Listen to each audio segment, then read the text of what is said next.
नमस्कार दोस्तों, स्वागत है आप सबका डिस्कस पॉइंट में।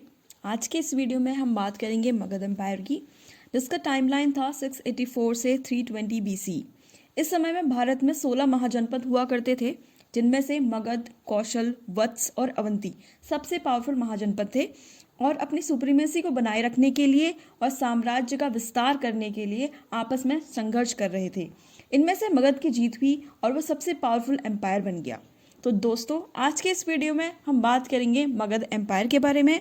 यहाँ पे किन राजाओं ने शासन किया था, किस वंश के राजाओं ने शासन किया था और ऐसे क्या रीजंस थे जिनकी वजह से जो मगध एम्पायर था इतना महान जनपद बनता चला गया। तो दोस्तों, बात करते हैं मगध एम्पायर के शासकों की, जिनमें से पहला जो वंश था वो हर्यंक वंश था। इसमें बिंबिसार, अजातशत्रु और उदयन जैसे महान राजा थे। उसके बाद शिशुनाग वंश की शुरुआत हुई, जिसमें शिशुनाग और काल अशोक जैसे इम्पोर्टेंट राजा थे। उसके बाद नंद वंश आया, जिसमें कि महानंद और धनानंद जो है जिन्होंने शासन किया था। उसके बाद धनानंद के बाद जो है चंद्रगुप्त मौर्य गद्दी पे बैठे थे और यहाँ से मौर्य वंश की जो है शुरुआत हुई थी। तो चलिए दोस्तों, हम सबसे पहले बात करते हैं हर्यंक वंश की, यानी कि हर्यंक डायनेस्टी की, जिसका जो टाइमलाइन था 544 से 412 BC था। इसके फाउंडर जो थे वो बिंबिसार थे, वो गौतम बुद्ध के समकालीन थे। बिंबिसार ने अपने राज्य के विस्तार के लिए विवाह नीति को अपनाया, जिसके लिए उन्होंने अपना पहला विवाह कौशल नरेश प्रशंजीत की बहन कौशला देवी के साथ करा।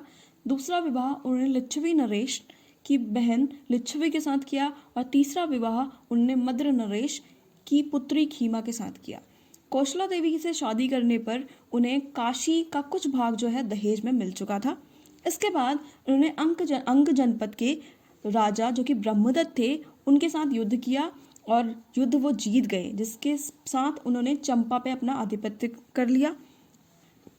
और ये जो चंपा है ये बहुत ही एक इम्पॉर्टेंट जगह थी बिंबिसार के लिए, क्योंकि यहाँ पे चंपा नदी बहा करती थी, जो कि व्यापार करने के लिए एक बहुत ही इम्पॉर्टेंट जगह थी। यहाँ से उन्हें साउथ इंडिया में व्यापार करना या फिर श्रीलंका में व्यापार करना बहुत आसान पड़ता था। इसके साथ ही साथ जो बिंबिसार थे उन्हें राजगृह को अपनी कैपिटल जो है घोषित कर दिया था। वो इसलिए घोषित कर दिया था क्योंकि जो राजगृह थी वो 5 माउंटेन्स यानी कि 5 पर्वतों से जो वो घिरी हुई थी, तो वहाँ पर जो अटैक करना था वो काफ़ी मुश्किल पड़ता था अन्य जो जनपद थे उनके राजाओं को। तो इस तरीके से मगध में अंग और काशी का कुछ पार्ट जुड़ने की वजह से जो मगध था वो थोड़ा अब स्ट्रॉन्ग बन चुका था। इसके साथ ही साथ जो बिंबिसार थे उनके पास जो स्टैंडिंग आर्मी थी, क्योंकि जो बिंबिसार का जो मगध था वो बहुत ही संपन्न था, व्यापार से संपन्न था, खेती में संपन्न था और काफ़ी प्रोटेक्टेड भी था, इसलिए उनके पास क्या थी, स्टैंडिंग आर्मी थी। उसके बाद बात करते हैं उनके अवंती के साथ जो थे बहुत अच्छे रिलेशंस भी थे। तो जब अवंती के जो राजा थे प्रद्योत, जब वो बीमार हो चुके थे तो यहाँ से जो बिंबिसार थे उन्होंने अपने जो वैद्य थे जीवक उनको भी जो है अवंती भेज दिया था उनके उपचार करने के लिए। उसके बाद ये था बिंबिसार का समय काल। उसके बाद उनके पुत्र जो अजात शत्रु थे, उनकी जो दूसरी पत्नी लिच्छवी थी उनसे उनको ये अजात शत्रु पुत्र हुए थे। ठीक है, अजात शत्रु ने गद्दी पाने के लिए अपने ही पिता बिंबिसार की हत्या कर दी थी।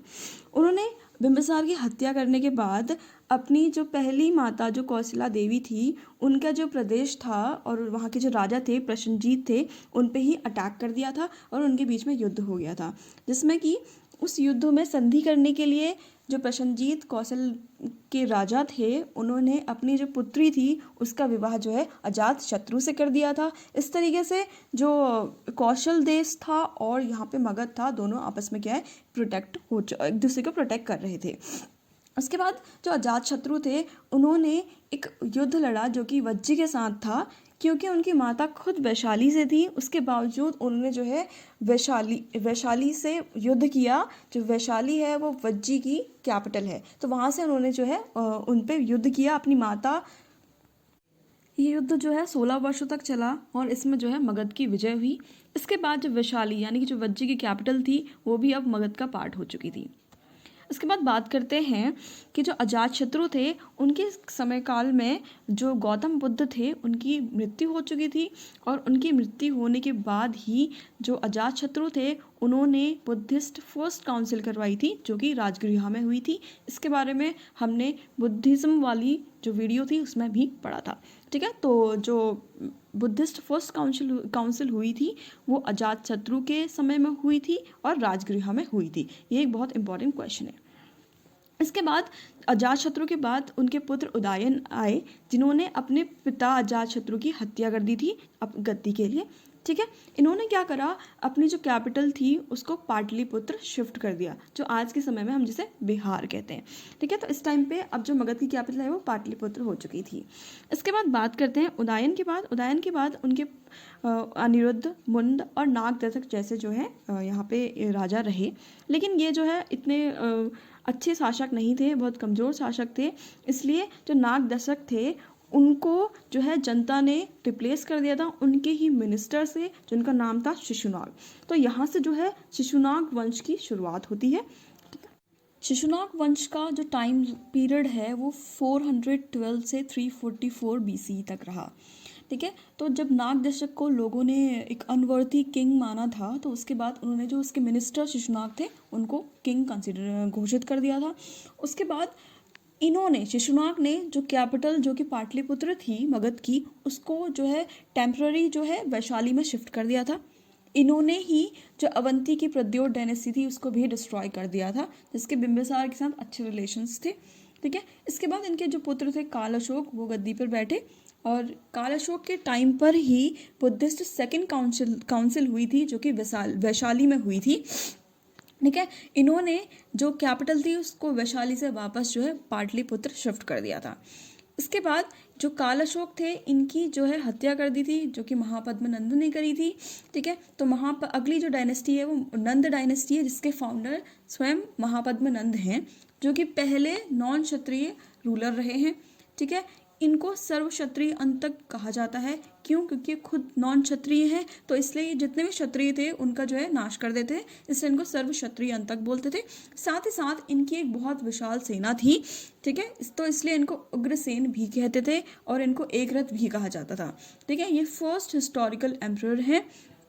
इसके बाद इन्होंने क्या करा, मगध के साथ युद्ध कर कलिंग के साथ युद्ध कर कलिंग को भी मगध का ही पार्ट बना दिया था और कौशल पे भी अपना साम्राज्य जो है फैला लिया था और कौशल भी इनके टाइम पे जो है मगध का ही पार्ट हो चुका था। इनके बाद इनके पुत्र धनानंद ने गद्दी संभाली। ठीक है, इनके ही धनानंद के टाइम पे जो है अलेक्जेंडर जो है नॉर्थ वेस्ट इंडिया में आए थे।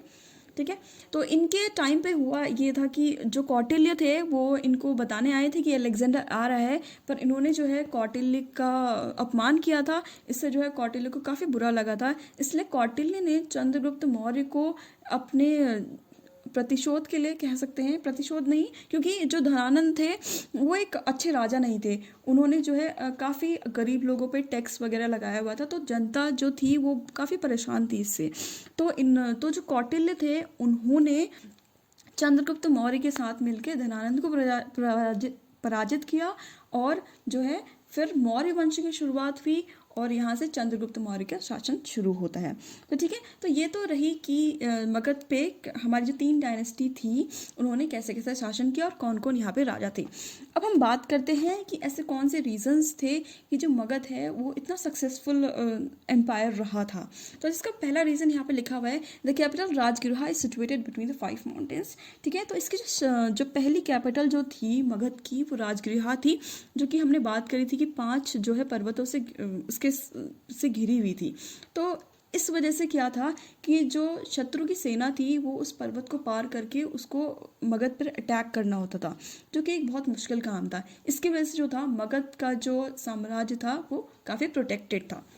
दूसरी बात ये कि जो इन्होंने कैपिटल को शिफ्ट कर दिया था पाटलिपुत्र।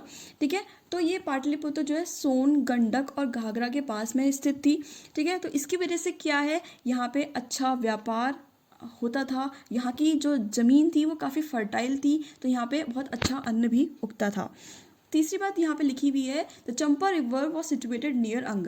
तो जो चंपा रिवर थी वो भी बाद में मगध का ही एक पार्ट बन चुकी थी और हमने ये बात भी करी थी कि जो चंपा रिवर थी उससे जो ट्रेड करना, व्यापार करना था वो बहुत आसान था साउथ इंडिया की तरफ और श्रीलंका की तरफ।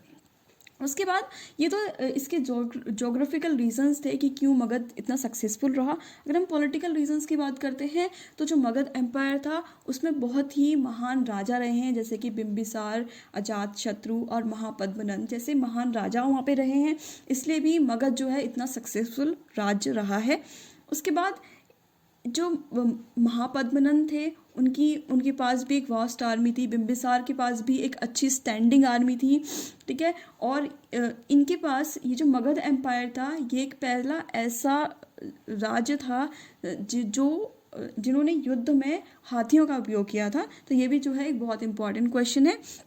उसके बाद जो अजात शत्रु ने यहाँ पे वॉर लड़ा था वज्जी के साथ यानी वैशाली के साथ, उसमें भी उनकी जो विजय हुई थी, जो कि वॉर जो है 16 ईयर्स तक चला था, उसमें विजय होने के जो रीजंस थे वो सबसे पहला रीज़न ये था कि उनके जो मिनिस्टर्स थे वो काफ़ी अच्छे थे, वो अपने राज्यों को काफ़ी अच्छी सलाह देते थे। उसके बाद उन्होंने जो युद्ध में था 2 इम्पॉर्टेंट चीज़ों का इस्तेमाल किया था, जिसका पहला जो चीज़ थी वो थी रथमूसल और दूसरी जो चीज़ था महाशिला कंटक, यानी कि उनके पास ऐसे इंस्ट्रूमेंट्स थे जिनसे ये युद्ध में जो है जो शत्रु थे उन पे बड़े बड़े पत्थरों को फेंक सकते थे। तो उनके पास जो है इतने इंपॉर्टेंट अस्त्र शस्त्र होने की वजह से भी जो है मगध इतना सक्सेसफुल रहा था।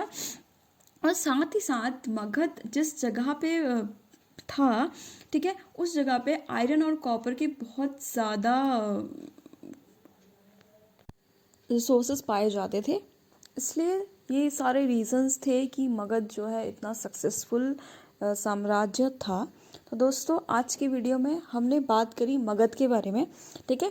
अगली वीडियो में हम बात करेंगे मौर्य वंश के बारे में, मौर्य वंश के राजाओं के बारे में। तो हमारे साथ जुड़े रहिए। अगर आपको ये वीडियोस पसंद आती हैं और तो आप लाइक, शेयर और सब्सक्राइब करना बिल्कुल भी ना भूलें हमारी वीडियोस को। Thank you so much.